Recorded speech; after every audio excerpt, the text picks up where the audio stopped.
Good evening, Thursday night here. It's Deb, and it's our weekly time together. I get so excited about this time now. It's Creating with Cottle, and we're going to be finishing the project that we did from last week. I'm on just a minute early or so I'm going to wait for a few people to join in. Hope you all have had a great week. It's been a very busy week for me at the store. Lots of painting, lots of merchandising, lots of redoing of things. Hey Maria, Maria's off learning some things for us. We have some more exciting things in the works. You know that we never stop, so I never stop, Maria never stops. We just like working, so I don't know what else to say about that. So I'm gonna wait just another minute or so while you all join in. I've got to learn how to invite you. I don't know how to do that, and I'm a one-man show tonight, so I'm going to go pretty quickly. We have a lot of products to talk about tonight as far as wax and finishes. So if you need to stop me, just stop me. I don't have my glasses on so that I can see. And my eyes have been changing a lot lately.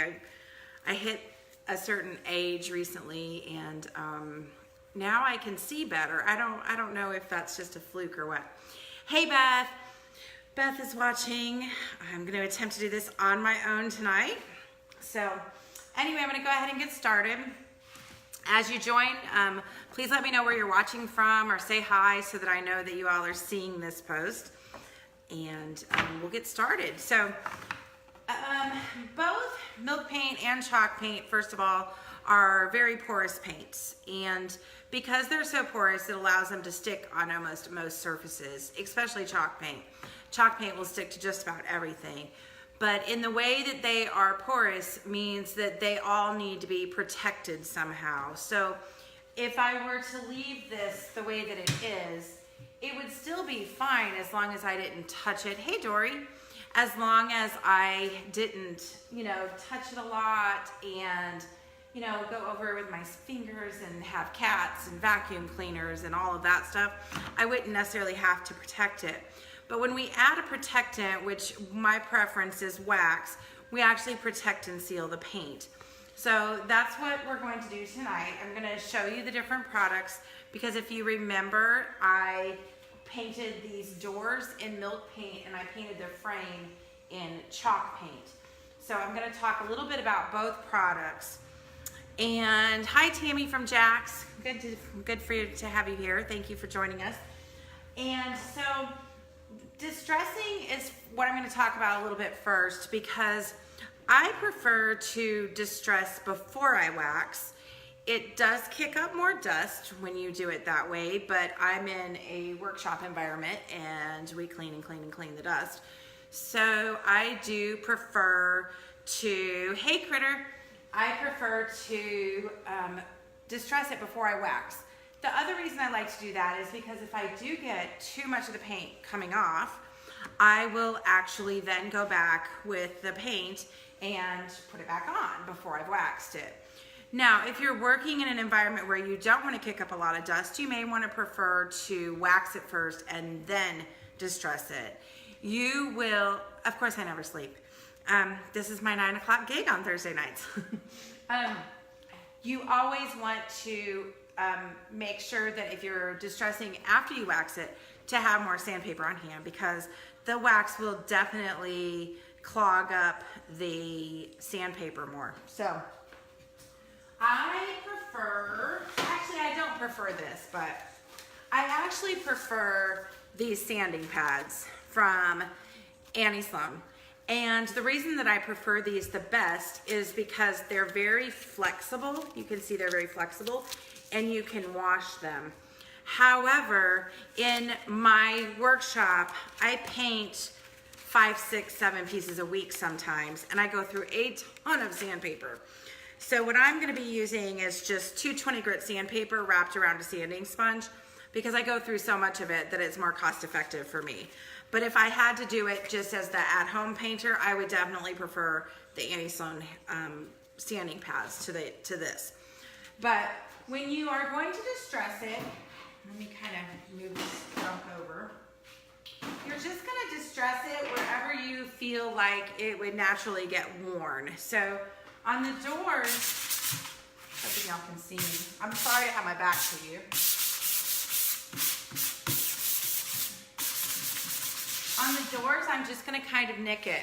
Now, one thing about milk paint is you kind of saw me go over the entire thing. I do that with milk paint because milk paint tends to get little pockets or sand.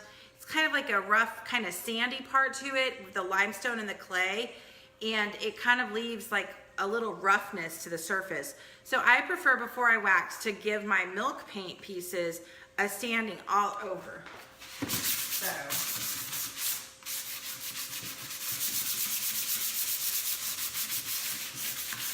I am not applying much pressure at all, and I hope you can see this, but it's very smooth. It's just, I don't know what word to say. It feels like butter after you sand it. It's just amazing. So I just kind of sand it here and there.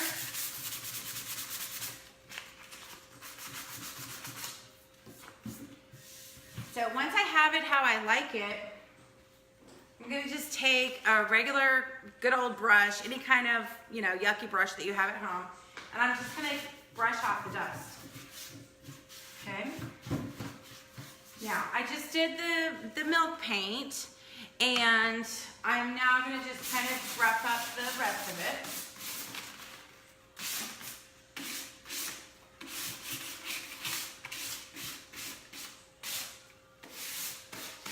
I like a distressed piece of furniture. I like that it's not perfect. I'm not perfect, so I don't like perfect furniture.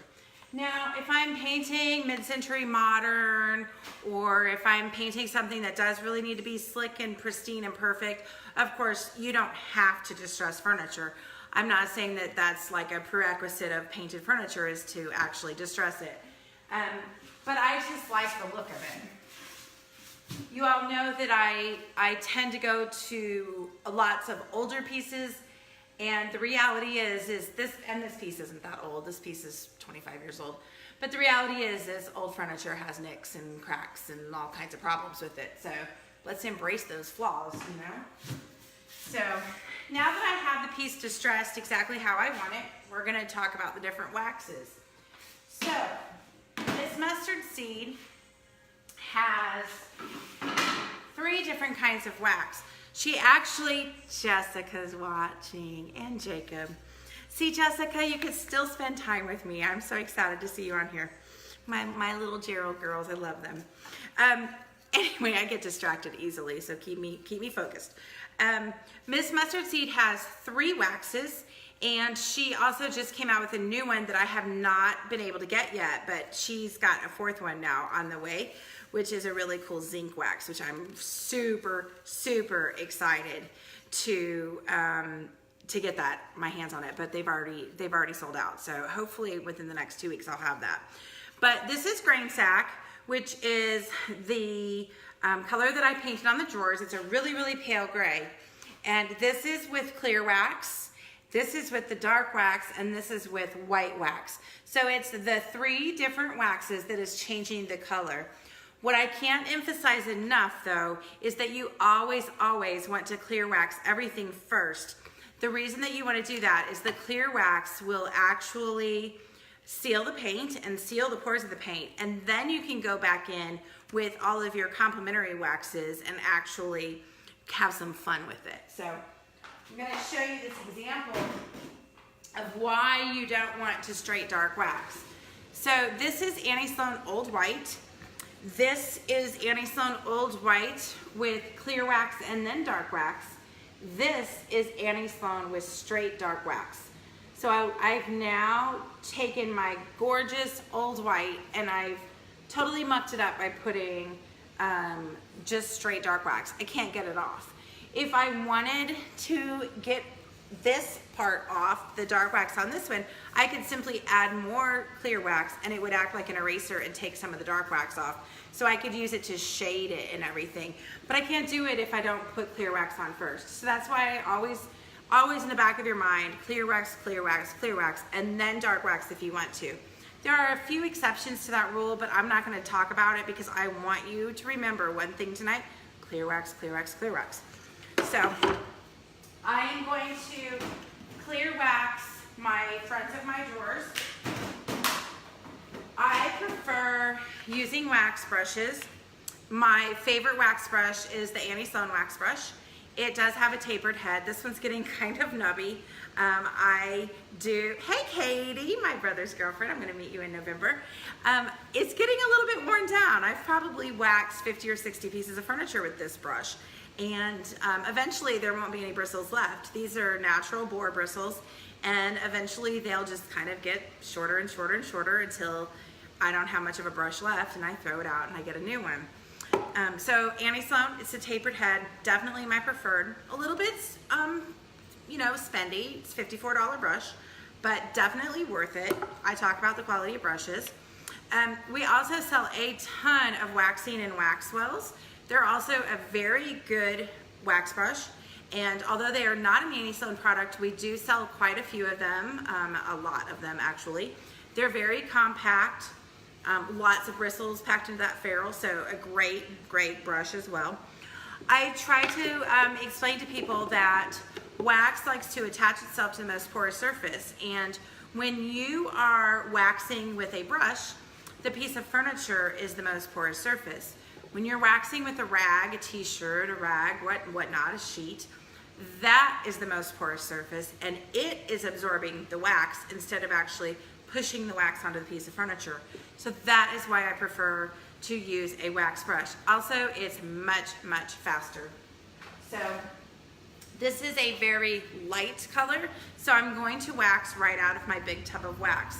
If this was a darker color, I would take the wax out of the tub, put it on a little paper plate, and load my brush from the paper plate. I don't want to contaminate my wax with other pigments from the darker colors. So I'm just gonna put a little bit of wax on there. I'm just gonna wax.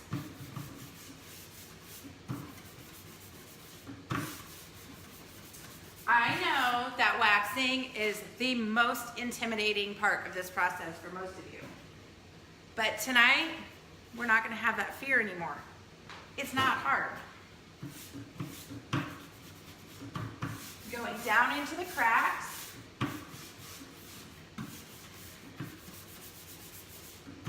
When I get down in there, I want everything to be protected.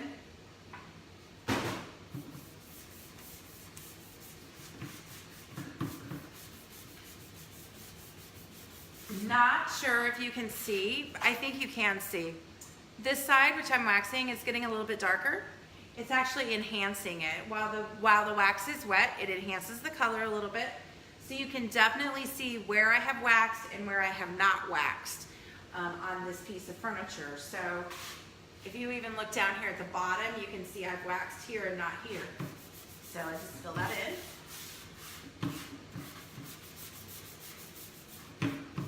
Not applying much pressure. It's just like the painting. You're just letting your hand glide really easily over the furniture.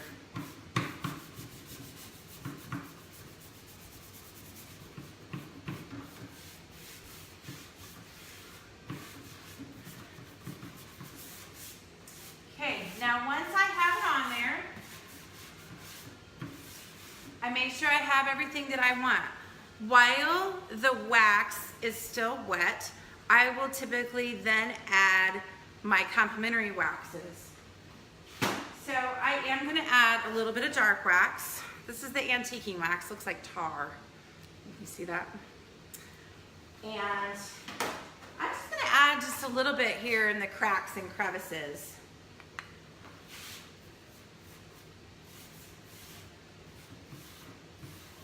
Now, I don't want y'all to freak out. I'm not making it all dirty because I'm going to now blend it.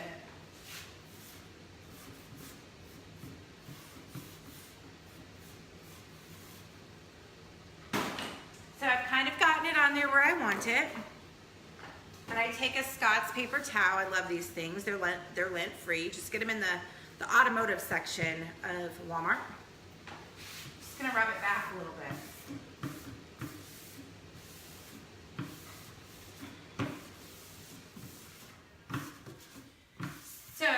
we're using dark wax, you can see that it's rubbing it off. When we're using dark wax, it's actually replicating dirt, guys. That's what it is. It's age. Age is dirt. And over time, the dirt would have settled in these cracks and crevices and would have created this look of age.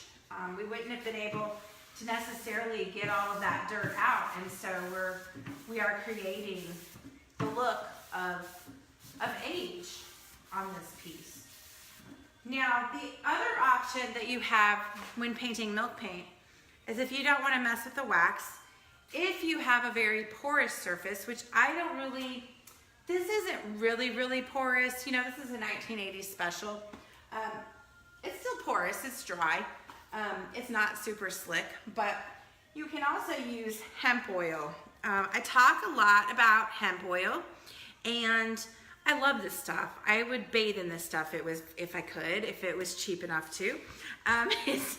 It's a great moisturizer. I use it a lot on just my regular antiques, my Pie Save, my Hoosier, my things at home that have never been painted. I used hemp oil as a moisturizer about every 4 to 6 months.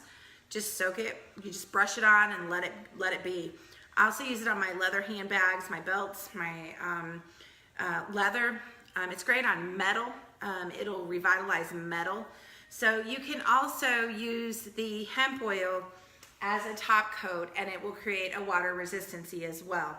I'm not going to show you guys tonight the hemp oil. We can do another video on hemp oil, but because I'm going to sell this piece, so I'm going to have to kind of try to keep it a little bit cohesive. So the other couple of products in Miss Mustard Seeds line, we have an all-natural beeswax. It's an amazing, it's 100% beeswax. It's a fabulous product that we sell. And we also sell, shoot, I didn't bring it over here, white wax. Love her white wax. Her white wax is amazing, and it's my preferred white wax to use. If you all saw the cute little pink vanity that I did last week, it was done in white wax. It was just super cute. So I'm going to move this over to show you the Annie Sloan side. So here I am with my duck egg now. And I'm going to just dress this a little bit as well. Not a lot. And then I'm going to show you her wax. I interchange my waxes all the time. You know, I have customers that love Annie Sloan chalk paint, but will only use Miss Mustard Seed wax. I have customers that will only use Annie Sloan wax regardless of which they prefer. So in the store, I really try to keep product line with product line so that when you come in the store and, for example, you come and see this, you're going to know that the Annie Sloan was covered with Annie Sloan wax and that the Miss Mustard Seed was covered with the Miss Mustard Seed wax. But for home use, pick a wax that you like. I've got lots of customers that prefer one over the other, and it doesn't matter. You can use the Annie Sloan over Miss Mustard Seed, no problem. So I'm going to get my wax brush. Once again, light color. I don't really have to take the wax out of the container, but I do want to get that dust off. Okay. We're just going to load my brush up again. Annie Sloan wax, it looks like Crisco. We're all from the South, right? We all know what lard and Crisco looks like, so that's exactly what it looks like. And we're going to brush that on. Can you see where that's going on there? You can definitely see, oh yeah, you can definitely see where the wax is and where the wax is not.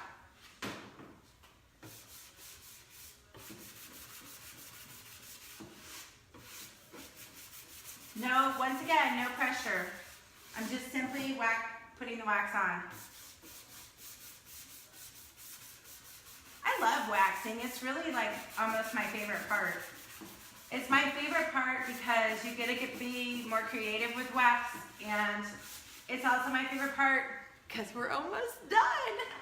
So it's like the reward of all your hard work, and it's, you know, it's the cherry on top. We're almost finished.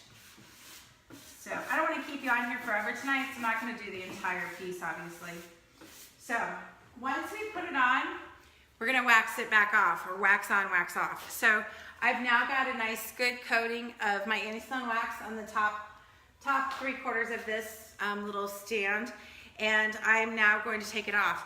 Now, I am rather cheap in certain things. I like $54 wax brushes, but I want to save all I can on paper towels. So I always fold, it's just a habit I've been, I always fold it in 4s so that I can use this side, open it up. I have 8 surfaces here. So I'm just going to take it off now. When you first start taking wax off, you're going to feel some resistancy. I didn't really show that to you. Let me show you.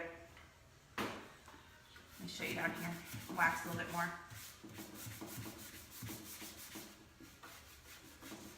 Okay, so when you first do it, I kind of go in one direction because you feel a little bit of resistancy there. So I go in one direction and then you can go back and forth. You're just taking off the excess. So wax, it's just like lotion, it's just like face cream. Women will understand this, men may not, but it's, we put face cream on our faces in the morning or in the evening before we go to bed, and sometimes we squirt too much in our hand and we're putting the face cream on and all of a sudden we've got all this mess going on. We're rubbing it down our arms, our necks. The pores of the face will only absorb the amount of face cream that they can absorb. The furniture and the paint is exactly like that. It will only absorb the amount of wax that it needs, and the rest will sit on top as an excess. So it's our job then to remove that excess wax so that it will dry evenly. So I've simply removed the excess now. As soon as I remove the excess wax, I do this very, very technical thing called the finger test. I rub my finger across it.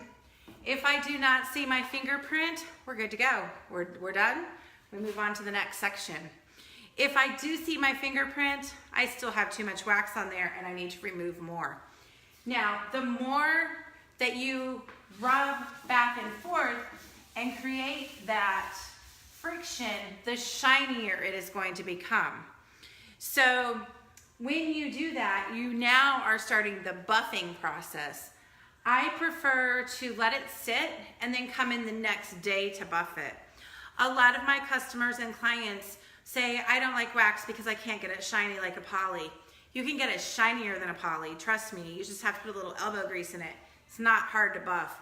I have some buffing brushes, which I don't know why I didn't bring those up here.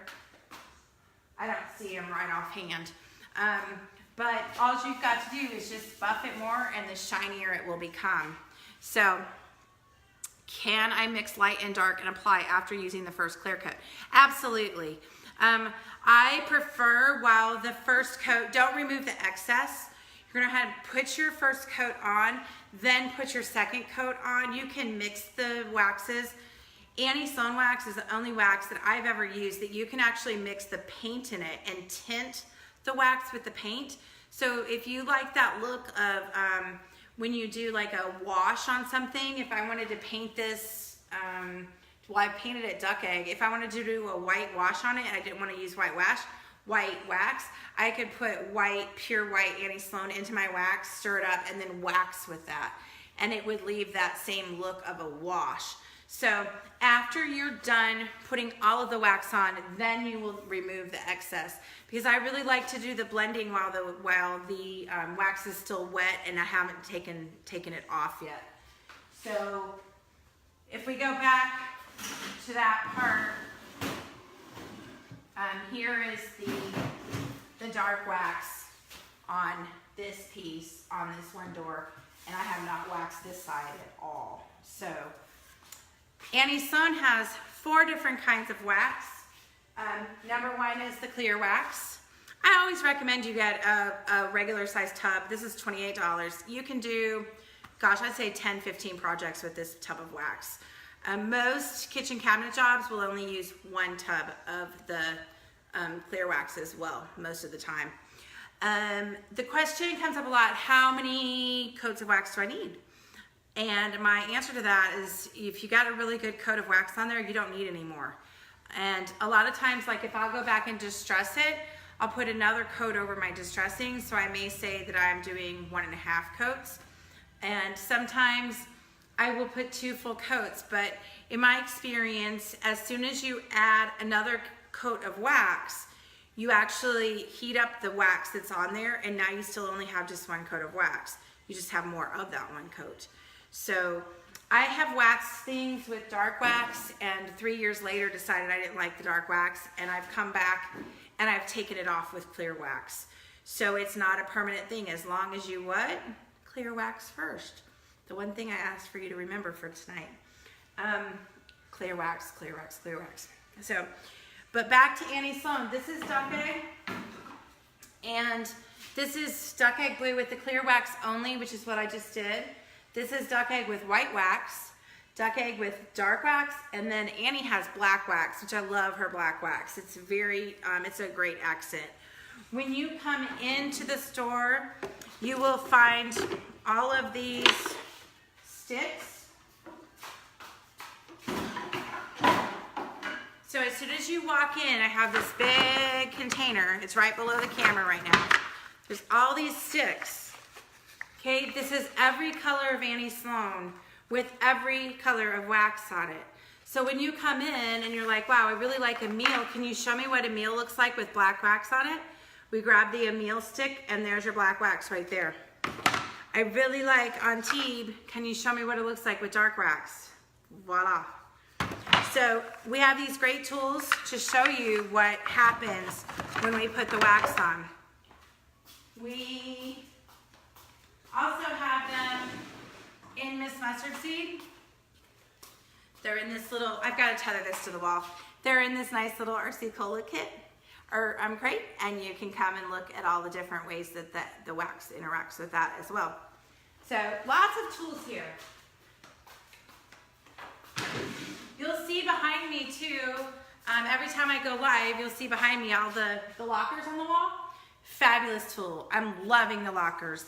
You can come in. I have not waxed them yet. I really need to get to that, but I've been so busy I just haven't had a chance.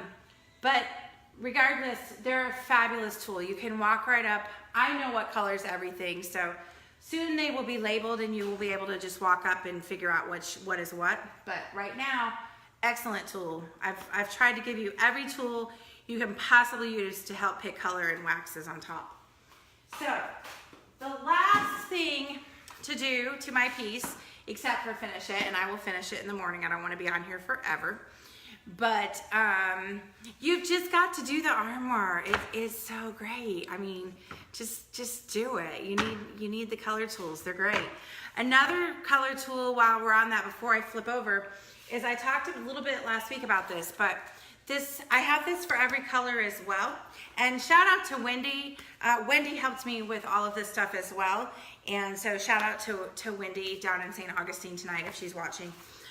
This is duck egg mixed with various shades of old white. So this is what happens with the color when you start mixing old white with it. I have this for every color. And then this color chart's amazing. So if we come in and you bring your drapes or your favorite picture or whatever you want to see, you can come in and go, gosh, I just don't see an exact Annie Sloan color that looks exactly like the color I'm trying to pull out.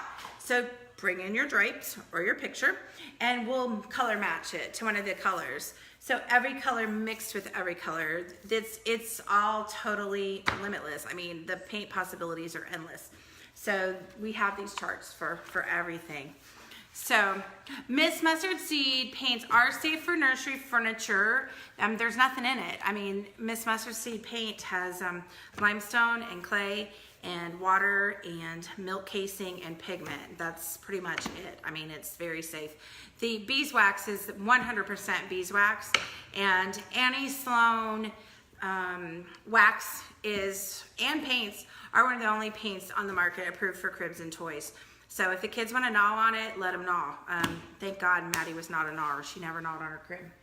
So we're going to switch back to finishing the product. I know I go all over the place when I get questions, but the last thing that we have to do to finish this project is the hardware, okay? The hardware is kind of yucky right now, but you know what? hardware's expensive. I kind of actually really like the shape of this hardware, so I just kind of want to update it a little bit. So what I'm going to do is I'm going to use gilding wax, and we have the gilding wax. It comes in a little tube. Yep, send me a picture of the crib. I'm happy to just send it on to me. Amy, oh, it's Amy. Yeah, send me a picture of your crib. See, I think I can see, and then I really can't. Anyway, this is gilding wax, and I chose to use the color silver, and this is just amazing. So very tarnished brass. I didn't do anything to this. I didn't even clean it. Now, if it was really rusty and yucky and cobwebby and all of that, at least clean it, give it a little wash, but in this case, it really wasn't that bad. So I'm just gonna put it on my finger. If you kind of freak out about putting it on your finger, you can wear gloves or you can use a little artist brush to do this, but I like to get dirty, so I'm cool. So this goes really quick. Hope y'all can see this. And whoa, look at that, okay? I'm now turning this ugly, nasty hardware into this pretty updated silver hardware. I'm gonna show you as soon as I'm done here. Can't do it and show you at the same time. Okay, do you see that? Amazing. Let me get the other one. Before, after. See what that gilding wax just did? It's an amazing product. I've been using it for many, many years, and it's fabulous. Now, it is wax, and that's why I talk about it during the waxing segment. It will come off. So the gilding wax is the last thing that you want to do. Let me try this again. You can kind of see it. Comes in lots of different colors. I've just placed an order, guys. I'm sorry, you know I just moved like 3.5 weeks ago and we've sold out almost. So it should be here in the next week or so. Okay, now I've just put that on there. See how beautiful that is? Here's the other little medallion. So it's totally updated the look of that. But let's say I don't like it, okay? I can take some of my clear wax and I can take it back off. Okay, that is why I say to make sure this is the last thing you do. I learned this the hard way. It is permanent, Pam. It dries in about 15 minutes and it fully cures in 12 hours. It's permanent in the sense that it will not come off, but you can still take it off. So, but it won't rub off after it dries, unless you take it off with clear wax. Okay, so see, I've now taken it off. Now, the thing that I can't stress enough though, is that that's the last thing that you do to your piece, because, for example, one day when I didn't really know what I was doing with gilding wax, I gilded a mirror with it. And I put it all over the gilding part. Hey, B. And then I'm like, oh God, it's beautiful. I have it exactly how I want it. And then I waxed it and it all came off.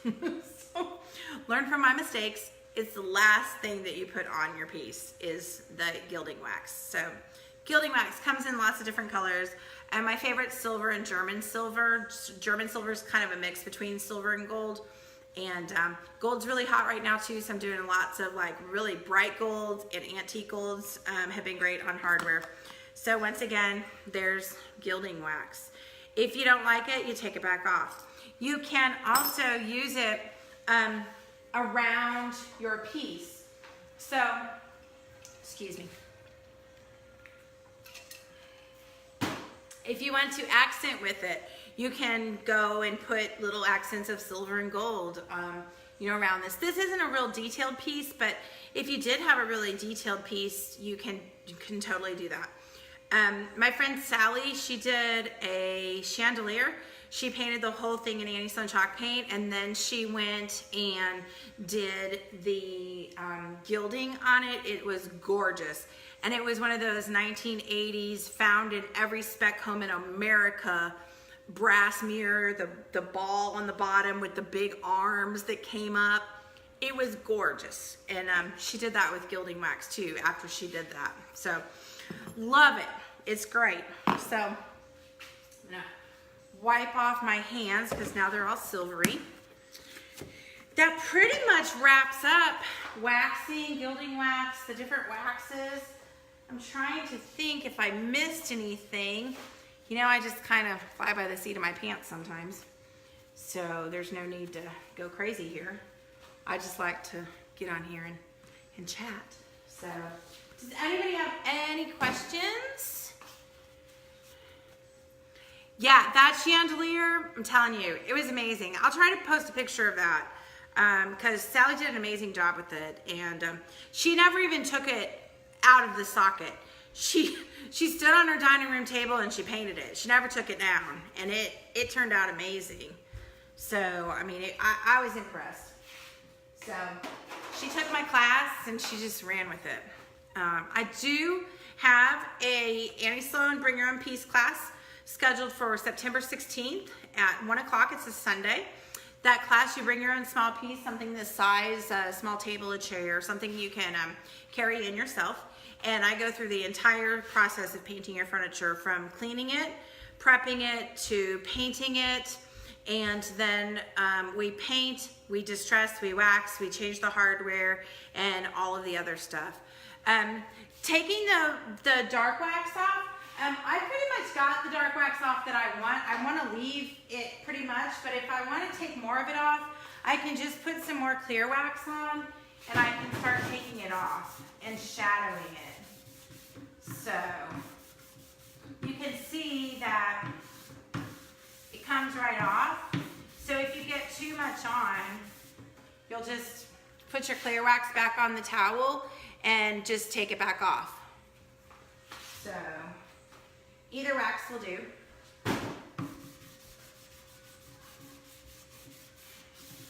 And let me grab the buffing brush.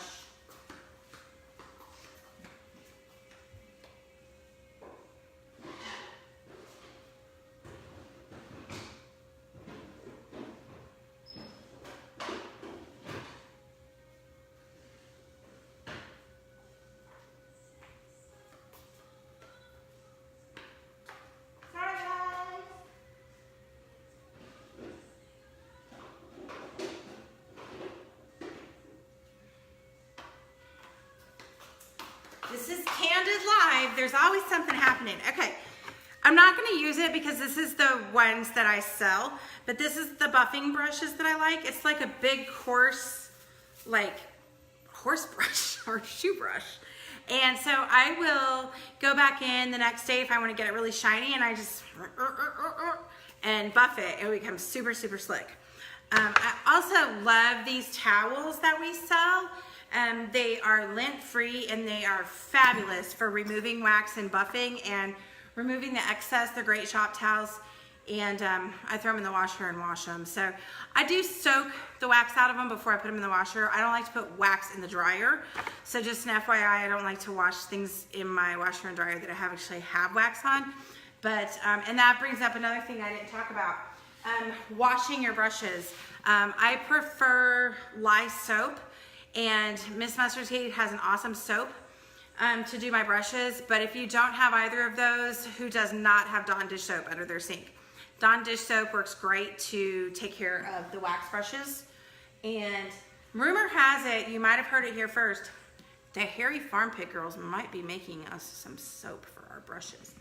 So, but you heard that first here. So, Swan, Jen, if you're watching, we're ready for our special soap now at Cottle and Gun. So, but they might be making that for us. So, cleaning is very simple. I'm just going to take this home or take it to the back of the shop, warm water, Dawn dish soap, lye soap, or the Miss Mustard Seed soap that we have is fabulous. Hi, Connie. How are you? My sister Connie's watching. So anyway, now that I have made a complete mess of the studio and have shown you 14,000 different products that I love and have fun with every day. If you all don't have any other questions, I've been working since this morning, so I'm gonna go home and create some more things. So I appreciate you all so much for joining us on Thursday nights, and I've got some little things for my ideas for next Thursday, and we've got some guests that want to come in and create with you as well.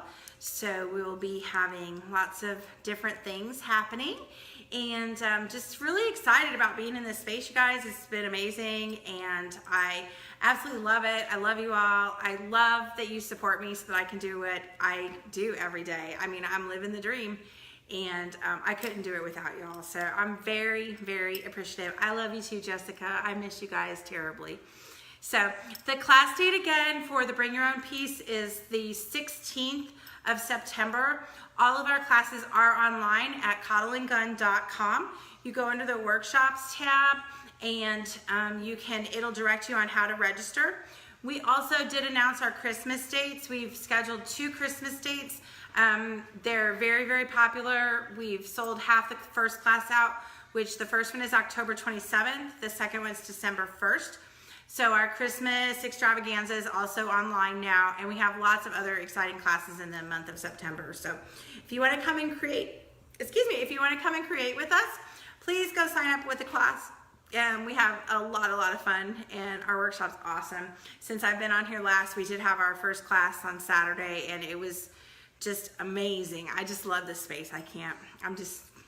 I'm so nervous about doing this, but I'm so excited that I did. It's been a life changer. So sign up for a class, come and create with me and Whitney. And if you don't have any other questions, I'm gonna say goodnight, and I'm gonna head upstairs and get a little sleep. So I'll talk to y'all later. Have a good night. Thanks again. Bye.